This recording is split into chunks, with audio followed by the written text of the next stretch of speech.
ابا نے مجھے منحوس کہہ کر پھپھو کے حوالے کر دیا کیونکہ اماں نے طلاق لے کر دوسری شادی کر لی اور ابا مجھے چھوڑ کر پردیس چلے گئے تھے۔ پھپھو مجھ پر ظلم کرتی۔ جب جوان ہوئی تو پھپھو کے بیٹے نے میری عزت لوٹ لی۔ جب یہ بات پھپھو کو پتہ چلی تو انہوں نے مجھے بد کردار کہہ کر نکال دیا۔ میں اپنے مرنے کی دعا کرنے لگی اور اللہ سے پوچھنے لگی اس نے میری حفاظت کیوں نہ کی۔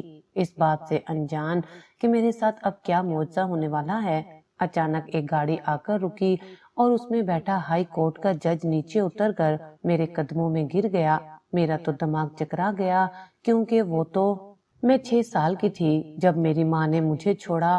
اس دن بارش ہو رہی تھی، میں نے چھوٹی سی گڑیا کو چادر میں لپیٹا ہوا تھا اور ماں جلدی جلدی کچھ سامان بیگ میں ڈال رہی تھی۔ میرے ہاتھوں میں دودھ کی بوتل تھی اور میں بار بار ماں کو پکارتے ہوئے پیچھے پیچھے جا رہی تھی۔ امی آپ کہاں جا رہی ہیں؟ مجھے بھی ساتھ لے چلے نا۔ ماں نے ایک پل کے لیے میری طرف دیکھا پھر نظریں چرا لیں۔ شاید اس کی آنکھوں میں شرمندگی تھی یا بس ایک بے حسی۔ اس نے میری گال تھپ تھپائی جیسے کسی کو بہلانے کے لیے کیا جاتا ہے، محبت سے نہیں۔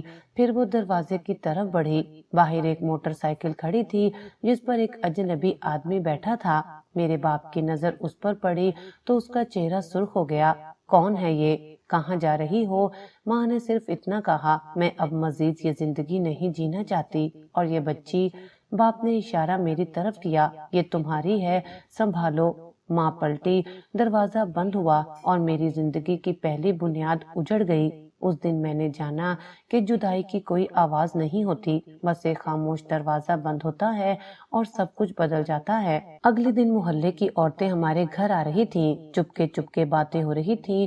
ایک نے کہا، بس جی آج کل کی عورتیں وفا کی مورت نہیں رہی۔ دوسری بولی، بیٹی کو چھوڑ کر بھاگ گئی، اللہ بچائے ایسی ماؤں سے۔ میں ایک کونے میں بیٹھی گڑیا کو سلا رہی تھی۔ میرے ابا نے اس دن کے بعد مجھ سے بات کرنا بھی کم کر دی۔ جب میں انہیں ابا جی کہہ کر پکارتی تو وہ جھڑک دیتے، چپ کر، فضول باتیں نہ کر۔ مجھے لگنے لگا شاید انہیں میرا وجود بھی ناگوار ہے، جیسے میں کوئی نشانی ہوں اس عورت کی جو انہیں رسوا کر کے چلی گئی۔ ایک دن انہوں نے مجھے مدرسے لے جا کر داخل کروا دیا۔ وہاں مولوی صاحب نے میرا نام درج کیا اور کہا، بہت مبارک ہو، قرآن کا نور ہے یہ۔ میں نے خاموشی سے سر ہلایا۔ میرے ابا ایک لفظ کہے بغیر واپس چلے گئے۔ مدرسہ میری پناہ گاہ بن گیا۔ وہاں مجھے ماں کے طعنے نہیں ملتے تھے، نہ محلے والوں کی نگاہوں میں زہر ہوتا۔ وہاں صرف قرآن تھا اور مدرسے میں کئی لڑکیاں تھیں، سب اپنی اپنی منزل کی تلاش میں تھیں، لیکن میں شاید کسی اور ہی سفر پر تھی۔ میرے اندر سوال ابھر رہے تھے لیکن زبان بند تھی۔ کیا سب مائیں ایسے کرتی ہیں؟ کیا میں بھی ایک دن ویسی بن جاؤں گی؟ کبھی کبھی رات کو جب سب سو جاتی تھی میں چھپ کر روتی تھی، میری سسکیاں دبتی تھیں لیکن اندر سے سب کچھ ٹوٹتا جا رہا تھا۔ ایک دن میں نے مولوی صاحب سے پوچھا، استاد جی اگر کوئی ماں اپنی بیٹی کو چھوڑ دے تو کیا وہ گناہ کرتی ہے؟ انہوں نے غور سے مجھے دیکھا، پھر دھیرے سے بولے، بیٹی اللہ سب کے حال جانتا ہے، وہ ماں کو بھی آزماتا ہے اور بیٹی کو بھی، لیکن کبھی کسی کا گناہ دوسرے پر مت ڈالنا۔ میں ان کا مطلب تب نہیں سمجھ سکی، لیکن یہ الفاظ میرے دل میں بیٹھ گئے۔ جب کبھی ابا مدرسے آتے تو صرف مولوی صاحب سے بات کرتے، میں دور کھڑی دیکھتی رہتی۔ ایک بار میں نے ہمت کر کے کہا، ابا آپ مجھے گھر لے جائیں گے؟ انہوں نے میری طرف دیکھا جیسے میں کوئی سوال پوچھنے کی جرات نہ رکھتی ہوں، پھر کہا، ابھی تمہیں اور پڑھنا ہے، یہیں رہو۔ پھر وہ چلے گئے۔ میں نے اس رات سوچا، ماں نے جسمانی طور پر چھوڑا اور ابا نے جذباتی طور پر، میں دونوں سے محروم ہو چکی تھی۔ دن مہینوں میں بدلے، مہینے سالوں میں۔ میں قرآن کی آیات حفظ کرتی گئی لیکن میرے اندر وہ ایک خالی جگہ ہمیشہ ویسی ہی رہی۔ مدرسے کی زندگی میں ایک معمول آ گیا تھا، 7 بجے کلاسز، دوپہر حفظ اور رات کو سبق دہرانا۔ میں دوسری لڑکیوں سے کم بات کرتی تھی، وہ اکثر کہتی، زینب تم بہت چپ رہتی ہو، کیا تمہیں بات کرنا اچھا نہیں لگتا؟ میں بس مسکرا کر رہ جاتی۔ ایک بار مولوی صاحب نے مجھے مدرسے کے سالانہ پروگرام میں سورۃ الرحمن کی تلاوت کے لیے چنا۔ میں نے محنت سے تیاری کی۔ پروگرام کے دن جب میں اسٹیج پر گئی میری آواز میں لرزش تھی لیکن الفاظ صاف تھے۔ پورا حال خاموش ہو گیا۔ پروگرام کے بعد ایک استانی نے آ کر کہا، زینب تم نے دل جیت لیا۔ آج میں نے سر جھکا لیا۔ دل میں بس یہ خواہش آئی کہ کاش ابا بھی یہاں ہوتے، دیکھتے، شاید فخر کرتے۔ اگلے دن جب وہ مجھے لینے آئے، شاید کسی کام سے باہر لے جانا تھا، میں نے ہمت کر کے کہا، ابا میں نے کل مدرسے میں سورۃ الرحمن سنائی، سب نے تعریف کی۔ انہوں نے میری طرف دیکھا، جیسے کچھ لمحے کو سوچا، پھر بولے، قرآن کی تلاوت کرنا فرض ہے، تعریف پر خوش نہ ہو۔ میں خاموش ہو گئی۔ ابا کے دل میں عورت کے لیے نفرت تھی، شاید امی کی وجہ سے یا شاید کسی اور پرانی تلخی سے۔ وہ اکثر کہتے، عورت اگر سیدھی راہ پر رہے تو گھر جنت بنتا ہے، ورنہ جہنم کے دروازے کھلتے ہیں۔ میں جانتی تھی کہ وہ صرف بات نہیں کر رہے، وہ میری ماں کو کوس رہے تھے اور میرے وجود کو۔ ایک دن انہوں نے مجھے مسجد کے امام صاحب کے گھر بھیج دیا، جہاں امام صاحب کی بیگم بچیوں کو تجویز پڑھاتی تھی۔ وہاں جا کر مجھے احساس ہوا کہ مدرسہ ہی میری دنیا بن چکا ہے۔ امام صاحب کی بیوی نرم گو تھی، لیکن ہر بار جب وہ پوچھتی، تمہارے گھر میں کون کون ہے، میرا دل سہم جاتا۔ بس ابا ہیں اور میں۔ ایک دن امام صاحب نے ابا سے کہا، بھائی صاحب، بچی ذہین ہے، کچھ وقت گھر پہ بھی اسے دینا چاہیے، تھوڑی شفقت بھی ضروری ہے۔ ابا نے سرد لہجے میں جواب دیا، شفقت دے کر کیا کرنا ہے، عورت کو سر پر چڑھا دو تو وہی ہوتا ہے جو میرے ساتھ ہوا۔ امام صاحب خاموش ہو گئے۔ ایک دفعہ میں بیمار ہو گئی، بخار نے جسم توڑا، آنکھیں بند ہونے لگیں۔ مدرسے والوں نے ابا کو بلایا، وہ آئے، مجھے دیکھا، پھر بولے، اتنا قرآن یاد کر کے بھی جسم کمزور ہی رہا، آرام کر لو۔ میں انہیں دیکھ رہی تھی، شاید وہ میرے سر پر ہاتھ رکھ دیتے، لیکن ان کے ہاتھ پیچھے ہی رہے۔ مولوی صاحب نے کہا، چند دن کے لیے بچی کو گھر لے جائیں، طبیعت بہتر ہو جائے گی۔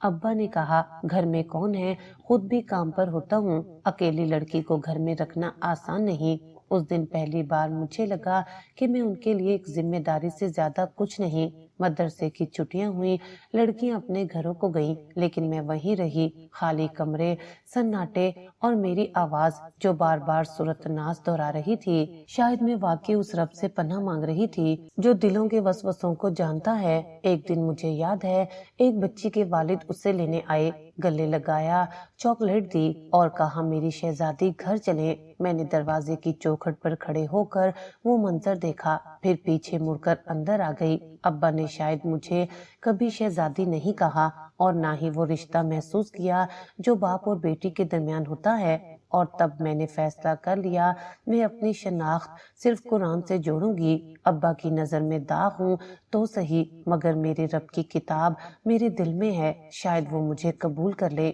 جب سب نے انکار کر دیا، مدرسے کے صحن میں شام کو جب اذان کی آواز گونجتی تو اکثر میں اپنی چٹائی پر بیٹھی قرآن دہرا رہی ہوتی، باقی بچیاں نماز کی تیاری میں لگ جاتی، کوئی وضو کر رہی ہوتی، کوئی چادر سیدھی کر رہی ہوتی، لیکن میں ہمیشہ سب سے الگ، خاموش اور منظم رہتی۔ یہ تنہائی اب میری عادت بن چکی تھی، جیسے ہر لفظ میرے اندر اتر جاتا ہو اور میں خود کو بھول کر قرآن میں گم ہو جاتی۔ میرے لیے مدرسہ صرف علم کا مرکز نہیں تھا، یہ وہ واحد جگہ تھی جہاں مجھے کوئی سوال نہیں کرتا تھا، کوئی تانا نہیں دیتا تھا اور کوئی تعلق مجھ پر بوجھ نہیں بنتا تھا۔ میری استانی میمونہ آپا اکثر کہتی، زینب تم نے آج بھی سبق بہت اچھے انداز میں سنایا ہے، لیکن تم باقی لڑکیوں سے گھلتی نہیں ہو۔ میں صرف ہلکا سا مسکرا دیتی، جیسے ان کی بات سن لی ہو مگر جواب دینا ضروری نہ ہو۔ مدرسے کی معمول کی زندگی ایک جیسے دنوں سے بھری ہوئی تھی، صبح فجر کے بعد کلاسز،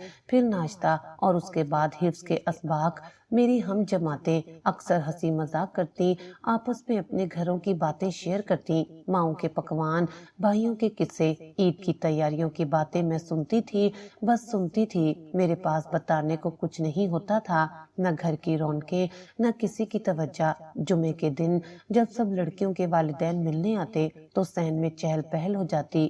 میں اکثر صحن کے کونے میں بیٹھ کر صرف دیکھتی رہتی۔ کبھی کبھی ایسا بھی ہوتا کہ استانی آپا میرے پاس آتی اور نرمی سے کہتی، تمہارے ابا نہیں آئے؟ میں کہتی، انہوں نے کہا تھا مصروف ہیں، حالانکہ انہوں نے کچھ نہیں کہا ہوتا اور نہ ہی کبھی آئے ہوتے۔ ایک بار مجھے سینے میں درد ہوا، استانی آپا نے مدرسے کے دفتر سے ابا کو فون کیا۔ کچھ دیر بعد جب وہ آئے تو ان کا لہجہ وہی سخت تھا، کیا ہوا؟ اب ہر وقت کچھ نہ کچھ بہانہ ہوتا ہے تمہارا۔ استاد صاحب نے کہا، طبیعت واقعی خراب ہے، ڈاکٹر کو دکھا دیں۔ ابا نے مجھے ہسپتال لے جانے کی بجائے مدرسے کے پاس کی دکان سے پیناڈول لے کر دی اور بولے، یہ لو کچھ ہوگا تو مولوی صاحب دیکھ لیں گے۔ پھر وہ چلے گئے۔ میں نے وہ گولی پانی سے نگل لی۔ دل میں ایک چپ سا سوال دبا رہا۔ مدرسے کے اندر ایک چھوٹا سا کمرہ تھا جسے لائبریری کہا جاتا تھا۔ وہاں مجھے ایک پرانا قرآنی تفاسیر کا مجموعہ ملا۔ میں نے اجازت لے کر پڑھنا شروع کر دیا۔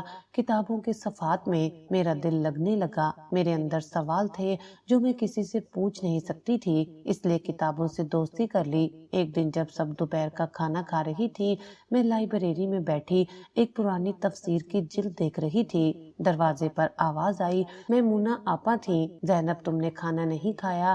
جی ابھی دل نہیں تھا۔ بیٹی، جسم کا حق بھی ہوتا ہے۔ قرآن کا علم سیکھنے کے لیے تندرستی ضروری ہے۔ میں نے سر ہلایا اور چپ چاپ ان کے ساتھ ڈائننگ ہال آ گئی۔ مدرسے کی زندگی میں وقت دھیرے دھیرے رینگتا تھا۔ کبھی کبھار کوئی تقریب یا پروگرام ہو جاتا تو ذرا رنگ آ جاتا، لیکن میرا دل ان تقریبات میں نہیں لگتا تھا۔ میں بس خاموشی سے اپنا کام کرتی اور پھر اپنے کمرے میں لوٹ آتی۔ کبھی کبھار مدرسے میں باہر جانے کی اجازت ملتی تھی۔ باقی لڑکیاں بازار سے چپس، جوس یا چھوٹے کھلونے لیتی۔ میں ہمیشہ ایک نوٹ بچا کر استانی آپا سے نئے قرآن کے نسخے کی فرمائش کرتی۔ تمہیں کبھی کچھ اور نہیں چاہیے؟ وہ حیرت سے پوچھتی۔ نہیں، بس قرآن صاف ہونا چاہیے۔ وہ سر ہلاتی جیسے کچھ سمجھ گئی ہوں، مگر پوری طرح نہیں۔ ایک دن ایک نئی بچی مدرسے میں آئی۔ نام تھا انمول۔ بہت باتونی، شوخ اور زندہ دل۔ وہ ہر وقت کسی نہ کسی کو ہنسا رہی ہوتی۔ ایک دن وہ میرے پاس آئی، بولی، زینب تم اتنی سنجیدہ کیوں ہو؟ لگتا ہے تمہیں کبھی کسی نے پیار سے گلے نہیں لگایا۔ میں نے نظریں چرا لی۔ تمہیں ہنسی نہیں آتی کیا؟ میں نے آہستہ سے کہا، آتی ہے، لیکن کب یاد نہیں۔ انمول میرے قریب آئی اور مجھے زور سے گلے لگا لیا۔ میں حیران رہ گئی۔ برسوں بعد شاید پہلی بار کسی نے مجھے یوں گلے لگایا تھا، بغیر تانے کے، بغیر شک کے۔ وہ لمحہ ایک عجیب سکون لے کر آیا تھا۔ شاید مدرسے کی خاموشی کے درمیان بھی کچھ دھڑکنیں باقی تھیں جو کبھی کبھی کسی انجان کے لمس سے جاگ اٹھتی تھیں۔ قرآن مکمل کرنے کے بعد مدرسے کی طرف سے ایک چھوٹی سی تقریب رکھی گئی۔ میری استانی میمونہ آپا نے مجھے اپنے ہاتھ سے سفید دوپٹہ دیا جس پر نیلے دھاگے سے حافظہ زینب لکھا ہوا تھا۔ میرے دل میں ایک عجب سا سکون تھا۔ بچپن سے لے کر اب تک کے سارے دن، ساری راتیں، سب چیخیں اور ساری خاموشیاں بس ایک لمحے میں آ کر ٹھہر گئیں۔ استانی آپا نے کہا، زینب اب تمہاری اگلی منزل گھر ہے، وہاں جا کر بھی علم اور عمل ساتھ رکھنا۔ میں نے اس بات میں سر ہلایا، لیکن اندر سے کچھ خالی تھا۔ ابا آئے، اس بار ذرا مختلف لگ رہے تھے، شاید خوش تھے یا بس لوگوں کے سامنے فخر محسوس کر رہے تھے۔ میرے ہاتھ میں سند تھماتے ہوئے بولے، چلو اب مدرسہ ختم ہوا، اب تم گھر آ جاؤ۔ راستے میں وہ زیادہ بات نہیں کر رہے تھے۔ گاڑی کی کھڑکی سے باہر جھانکتے ہوئے میں نے سوچا، کیا واقعی اب گھر میرا ہے یا یہ بھی ایک عارضی قیام ہے؟ جیسے مدرسہ گھر پہنچ کر احساس ہوا کہ وہی پرانی دیواریں، وہی فرنیچر، لیکن سب بے جان لگ رہا تھا۔ ابا نے کمرے کی طرف اشارہ کیا، یہ تمہارا کمرہ ہے، یہاں رہو اور صبح نماز کے بعد قرآن ضرور پڑھا کرو۔ کمرہ صاف تھا لیکن خالی، نہ دیواروں پر کچھ، نہ کسی کی مہک، بس ایک قالین، ایک پنکھا اور ایک قرآن پاک جو کسی طاق پر رکھا ہوا تھا۔ کچھ دن ایسے گزرے جیسے سب کچھ ٹھیک ہو رہا ہو۔ میں گھر کے کاموں میں ابا کی مدد کرنے لگی۔ ایک دن میں نے ان کے کپڑے استری کیے تو وہ بولے، ٹھیک سے کرنا۔ مجھے لگا شاید ابا بدل رہے ہیں، لیکن یہ خوش فہمی جلد ہی ٹوٹ گئی۔ ایک رات ابا نے کہا، زینب مجھے ایک بات کرنی ہے، سن لو۔ میں خاموشی سے سننے لگی۔ میری سعودیہ جانے کی بات پکی ہو گئی ہے،